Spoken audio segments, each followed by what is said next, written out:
কিন্তু ও বুঝতে পারছে না তাই। তুই বুঝে গেছিস, সব বুঝে গেছিস,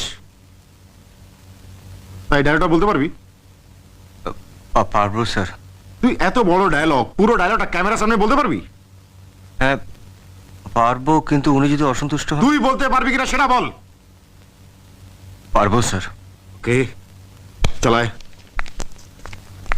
হ্যাঁ হ্যাঁ, আমি একটা অপরাধী, এই সমাজের বুকে আমি একটা কলঙ্ক। আমি জানি যে তুমি আমাকে ঘেন্না করো, আমাকে তুমি একটা ঘৃণ্য মানুষ ভাবো, কিন্তু কোনো মানুষ তার নিজের ইচ্ছে খারাপ হয় না। কোনো মানুষ তার মায়ের গর্ভের থেকে খারাপ হয়ে জন্মায় না। কোনো চোর আনন্দে চুরি করে না, কোনো ডাকাত আনন্দে ডাকাতি করে না, কোনো বেশ্যা তার নিজের ইচ্ছাতে নিজের শরীর বেচে না। সময় আর পরিস্থিতি একটা মানুষকে খারাপ করে। তুমি খুব ভালো করে জানো যে একটা